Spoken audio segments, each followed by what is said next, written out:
ওম গণ গণপতায় নমঃ। নমস্কার বন্ধুরা, সবাইকে স্বাগত জানিয়ে আজকের ভিডিওটি শুরু করলাম। আগামীকালই তো গণেশ চতুর্থী, তাই নিয়ে চলে এলাম মোদকের রেসিপি। তার জন্য মিক্সিং জারে নিয়ে নিচ্ছি 250 গ্রাম পনির।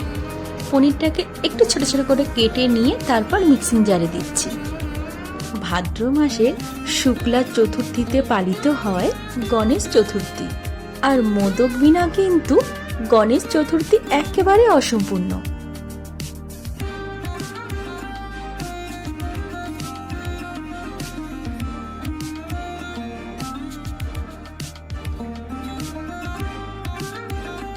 গ্রাইন্ড করা পনিরটাকে একটি প্লেটে ঢেলে নিচ্ছি।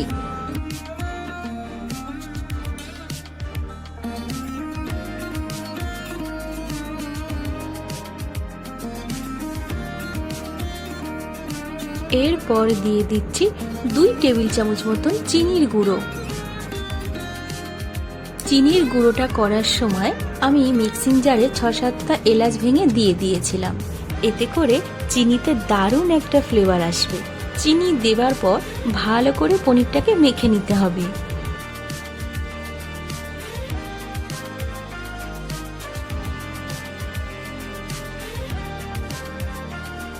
এরপর একটি মিক্সিং জারে নিয়ে নিচ্ছি কিছুটা কাজু বাদাম।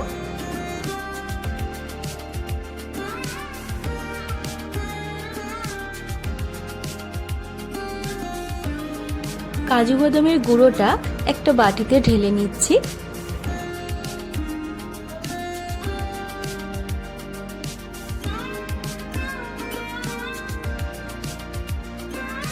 এবারে একটি প্যানে নিয়ে নিচ্ছি 1/2 চামচ মতন ঘি। ঘিয়ের মধ্যে দিয়ে দেব আমন্ড কুচি আর কাজু বাদাম কুচি।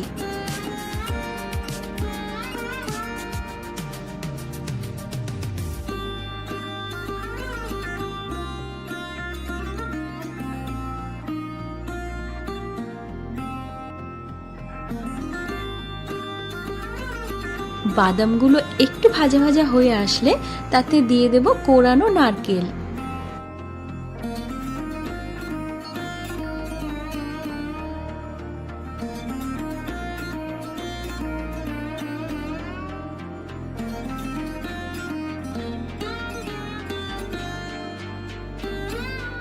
নারকেলটা হালকা ভাজার পর তাতে দিয়ে দেব পনিরের মিশ্রণটি।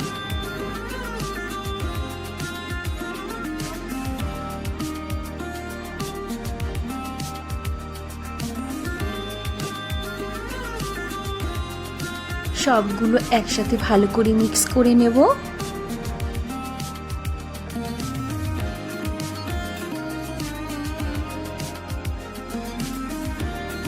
দিয়ে দিচ্ছি 1 টেবিল চামচ মতন গুঁড়ো দুধ।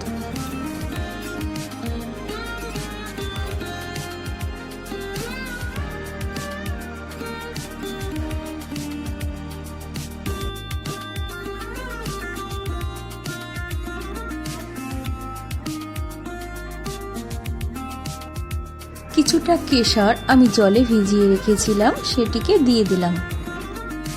এটা সুন্দর একটা কালার অ্যাড করবে।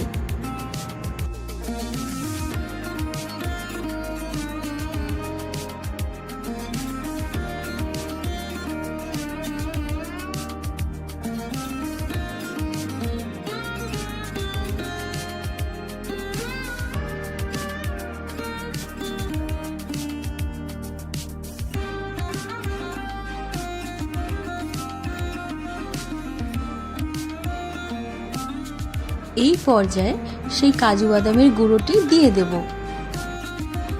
যতক্ষণ না তেল ছেড়ে আসছে ততক্ষণই নাড়াচাড়া করে যেতে হবে।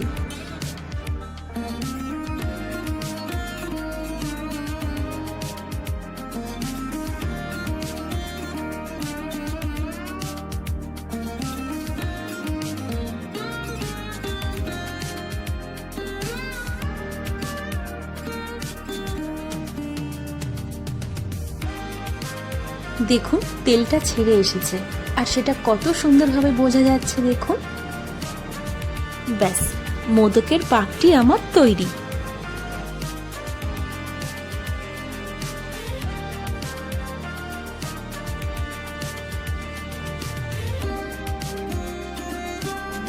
একটি প্লেটে ঢেলে নিয়ে ঠান্ডা হওয়ার জন্য কিছুক্ষণ রেখে দেব।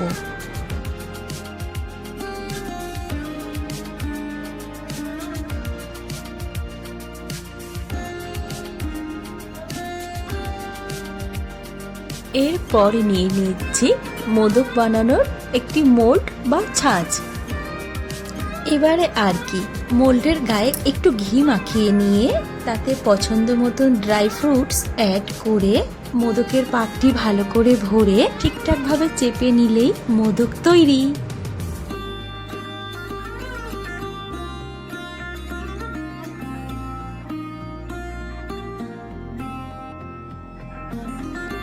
মোদকের পাকটা তো যে যেমন খুশি তেমন ভাবেই করতে পারেন। আমি এখানে পনির আর নারকেল কাজু গুঁড়ো দিয়ে করেছি। আপনারা চাইলে অনেক কিছুই অ্যাড করতে পারেন, যেমন খোয়া ক্ষীর, পেস্তা বাদাম, কনডেন্স মিল্ক।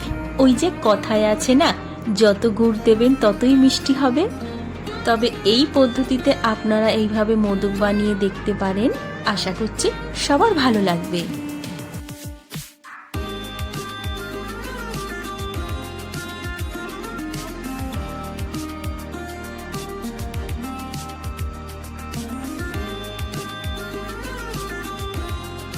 এদিকে আমি একটা একটা করে মোদক বানিয়ে নিচ্ছি।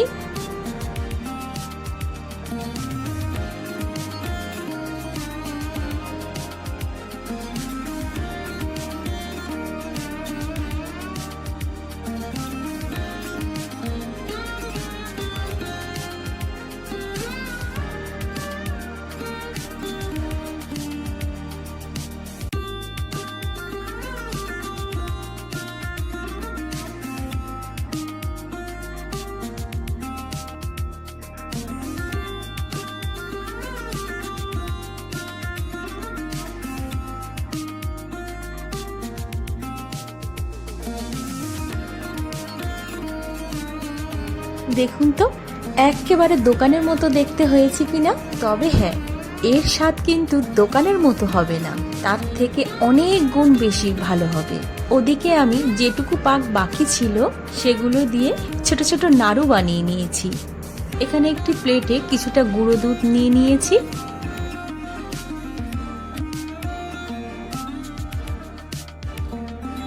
এবারে নাড়ুগুলো গুঁড়ো দুধের ওপরে কোট করে নিচ্ছি। কিছুই না, এটাকে দেখতে সুন্দর লাগবে আর টেস্টটাও একটু চেঞ্জ করে দেবে।